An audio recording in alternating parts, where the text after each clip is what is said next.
নমস্কাৰ 14 জুলাই তাৰিখে এই মাহৰ ডাঙৰ অমাৱস্যা এই অমাৱস্যাত ৰোহিণী নক্ষত্ৰৰ প্ৰৱেশ বেলেগলৈ গৈছে যাৰ ফলত বাম্পাৰ ৰাজযোগ তৈয়াৰ হ'বলৈ গৈ আছে পাছাখী জাতক জাতিকাসকলৰ আহক তেনেহলে এই পাছাখী জাতক জাতিকাসকলৰ কথা সুন্দৰভাৱে জানি লওঁ যদি আপোনালোকৰ ৰাশিটো এই ভিডিঅ'টোত আছে নিশ্চয় মোক তলত কমেন্ট কৰি জনাব এক নম্বৰটো হৈছে মেঘৰাশি জাতক জাতিকাসকলৰ কাৰণে এই 14 জুলাইৰ দিনা অমাৱস্যা যি হ'ব তাৰ ফলত আপোনালোকৰ ভাগ্য বিশেষভাৱে সলনি হ'বলৈ গৈ আছে ইয়াৰ ফলত আপোনালোকে এটাৰ পিছত আনটো সুফল লাভ কৰিব পাৰিব আৰ্থিক অৱস্থা উন্নত হৈ পৰিব আপোনালোকৰ জীৱনত আকস্মিকভাৱে ইতিবাচক পৰিৱৰ্তনে দেখা দিবলৈ ধৰিব ব্যৱসায়িক বাণিজ্যৰ ক্ষেত্ৰতো আপোনালোকৰ অনুকূল হ'ব আৰু নতুন সুযোগ অহাৰ যোগ দেখিবলৈ পোৱা যাব পাৰিবাৰিক ক্ষেত্ৰত সুখ শান্তি আৰু সম্পত্তি লাভৰ যোগ দেখিবলৈ পোৱা যায় ঘৰ পৰিয়ালৰ ক্ষেত্ৰতো আনন্দময় পৰিৱেশ বিৰাজ হ'বলৈ ধৰিব ব্যৱসায়িক বাণিজ্যৰ লগত যিসকল লোক জড়িত তেওঁলোকৰ কাৰণে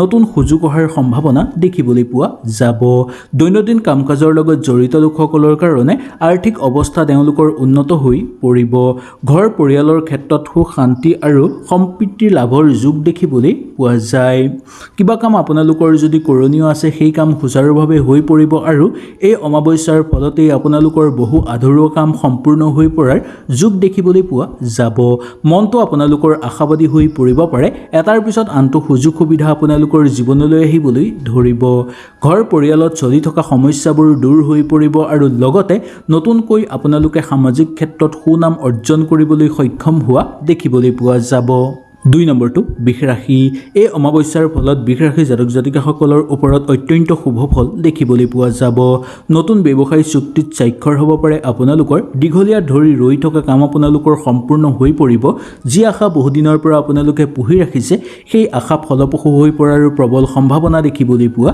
যাব পাৰে কাৰ্যকৰী পৰিকল্পনা সুচাৰুভাৱে হৈ পৰিব আগত যদি আপোনালোকৰ কিবা ঋণ আছে সেই ঋণ সমাপ্ত হৈ পৰিব মানসিকভাৱে আপোনালোক শক্তিশালী হৈ পৰিব শিক্ষাৰ ক্ষেত্ৰত ভাল ফলাফল দেখুৱাব পাৰিব আৰু শিক্ষাৰ কাৰণে দূৰ ভ্ৰমণৰ সুযোগ আপোনালোকে লাভ কৰিবলৈ সক্ষম হ'ব ভ্ৰমণৰ ক্ষেত্ৰত আপোনালোকৰ ধৰ্মীয় ভ্ৰমণ হোৱাৰ যোগ দেখিবলৈ পোৱা যাব পাৰে খেল ধেমালিৰ লগত যিসকল লোক জড়িত তেওঁলোকৰ কাৰণে অত্যন্ত শুভ আৰু ফলদায়ক যোগ বুলি ক'ব পৰা যায় এই অমাৱস্যাৰ সময়খিনি কাৰণ ৰোহিণী নক্ষত্ৰৰ প্ৰৱেশ স্থান সলনি হোৱাৰ ফলত এনে যোগ তৈয়াৰ হ'বলৈ গৈ আছে চাকৰিয়ালসকলৰ পদোন্নতিৰ যোগ দেখিবলৈ পোৱা যাব ঘৰত নতুনকৈ সম্পদ অহাৰ প্ৰবল সম্ভাৱনা দেখিবলৈ পোৱা যাব পাৰে নতুনকৈ যদি কিবা কাম আপোনালোকে হাতত ল'ব বিচাৰে ল'ব পাৰিব আৰু কিবা কামত যদি আপোনালোকে বিনিয়োগ কৰিব বিচাৰে বা ব্যৱসায়িক বাণিজ্যত যদি আপোনালোকে অৰ্থ বিনিয়োগ কৰিব বিচাৰে তেনেহ'লে সুন্দৰভাৱে পাৰিব যদি ডাঙৰকৈ বিনিয়োগ কৰিবলগীয়া হয় তেনেহ'লে দুই এজনৰ লগত ভালকৈ পৰামৰ্শ কৰাটো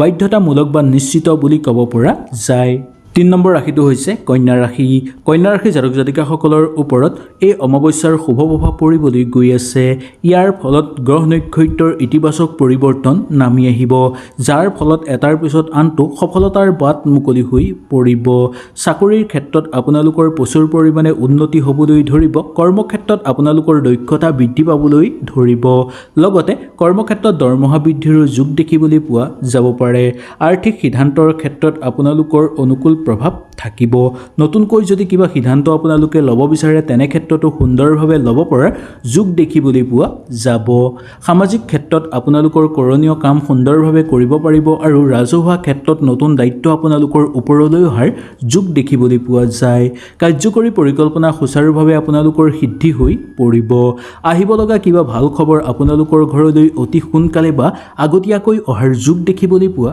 যায় পিতৃ মাতৃ স্বাস্থ্য অনুকূল হৈ পৰিব বিয়া বাৰুৰ প্ৰবল সম্ভাৱনা আছে যিসকল লোকে প্ৰেমৰ অপেক্ষাত আছে তেওঁলোকৰ কাৰণে জীৱন সংগী অহাৰ প্ৰবল সম্ভাৱনা থাকিব মনে বিচৰাৰ জীৱন সংগী আপোনালোকে লাভ কৰিব পাৰিব আত্মীয় বা বন্ধুবৰ্গৰ পৰা পূৰ্ণভাৱে সহায় সহযোগিতা লাভ কৰিব লগতে কেৰিয়াৰৰ ক্ষেত্ৰত উন্নতি হোৱাৰ প্ৰবল সম্ভাৱনা দেখিবলৈ পোৱা যাব 4 নম্বৰটো হ'ল বৃশ্চিক ৰাশি জাতক জাতিকাসকলৰ কাৰণে এই অমাৱস্যাটো অত্যন্ত শুভ আৰু ফলদায়ক বুলি ক'ব পৰা যায় গ্ৰহ নক্ষত্ৰৰ শুভ পৰিৱৰ্তনৰ ফলত অৰ্থ অহাৰ নতুন নতুন বাট আপোনালোকে বিচাৰি পাবলৈ সক্ষম হ'ব। পৰিকল্পিত সকলো কাম কৰি সম্পূৰ্ণ কৰিব পাৰিব। ব্যৱসায় আৰু চাকৰিৰ ক্ষেত্ৰত ভাল লাভৰ যোগ দেখিবলৈ পোৱা যাব। কৰ্মক্ষেত্ৰত যদি আপোনালোকৰ কিবা সমস্যা চলি আছিল সেই সমস্যাবোৰ অতি সোনকালে নোহোৱা হৈ পৰিব। অৰ্থৰ উপাৰ্জনৰ নতুন নতুন বাট বিচাৰি পাবলৈ সক্ষম হ'ব। ঘৰ পৰিয়ালৰ ক্ষেত্ৰত সুখ শান্তি আৰু সমৃদ্ধি বৃদ্ধি পাবলৈ ধৰাৰ যোগ দেখিবলৈ পোৱা যাব। নতুনকৈ যদি ঘৰ মাটি বাৰী ক্ৰয় কৰিম বুলি আপোনালোকে ভাবিছে তেনে ক্ষেত্ৰত আপোনালোকৰ অনুকূল হ'ব। মাথো প্ৰথম ভাগতেই আপোনালোকে দুবাৰতকৈ বেছি চাই চিতি লোৱাটো উচিত হ'ব পাৰে। গাৰ বিষ বেদনাই মাজে সময়ে কষ্ট দিব পাৰে যদিও ইমান চিন্তাৰ কাৰণ নাই বুলি ক'ব পৰা যায়। যুটীয়াভাৱে যদি কিবা কাম আৰম্ভ কৰিব বিচাৰে নিঃসন্দেহে আপোনালোকে আৰম্ভ কৰিব পাৰিব আৰু যিসকল লোকে যুটীয়াভাৱে কাম কৰি আছে তেওঁলোকৰ কাৰণেও ভাল ফলাফলৰ যোগ দেখিবলৈ পোৱা যাব পাৰে। ঠিকা কৰি থকা লোকসকলৰ ঘৰলৈ ভাল খবৰ অহাৰ প্ৰবল সম্ভাৱনা থাকিব। প্ৰেমত আপোনালোকৰ শুভ দেখিবলৈ পোৱা যাব।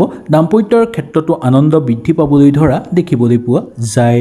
নাটকৰ লগত জড়িত লোকসকলৰ কৰ্মৰ প্ৰতি ধাউতি বৃদ্ধি পাবলৈ ধৰিব আৰু ইয়াৰ লগতে শিল্পী সাংস্কৃতিক জগতৰ লগত জড়িত লোকসকলৰ মান সন্মান বৃদ্ধিৰ যোগ দেখিবলৈ পোৱা যাব। 5 নম্বৰটো হ'ল মীন ৰাশি। মীন ৰাশি জাতক জাতিকাসকলৰ কাৰণে এই অমাৱস্যাটো অত্যন্ত শুভ আৰু ফলদায়ক বুলি ক'ব পৰা যায়। গ্ৰহ নক্ষত্ৰৰ অত্যন্ত শুভ স্থানত আপোনালোকৰ পৰিব, যাৰ ফলত গাড়ী বা সম্পত্তি ক্ৰয় কৰাৰ আপোনালোকৰ যদি কিবা পৰিকল্পনা আছিল সেই পৰিকল্পনা সিদ্ধি হৈ পৰিব। কৰ্মক্ষেত্ৰত আপোনালোকৰ পৰ্যাপ্ত পৰিমাণে পদোন্নতিৰ যোগ দেখিবলৈ পোৱা যাব নাইবা বেতন বৃদ্ধি পোৱাৰো সম্ভাৱনা দেখিবলৈ পাব পাৰে। ব্যৱসায়িক উদ্যোগৰ লগত জড়িত লোকসকলৰ কাৰণে প্ৰচুৰভাৱে উন্নতি হ'ব।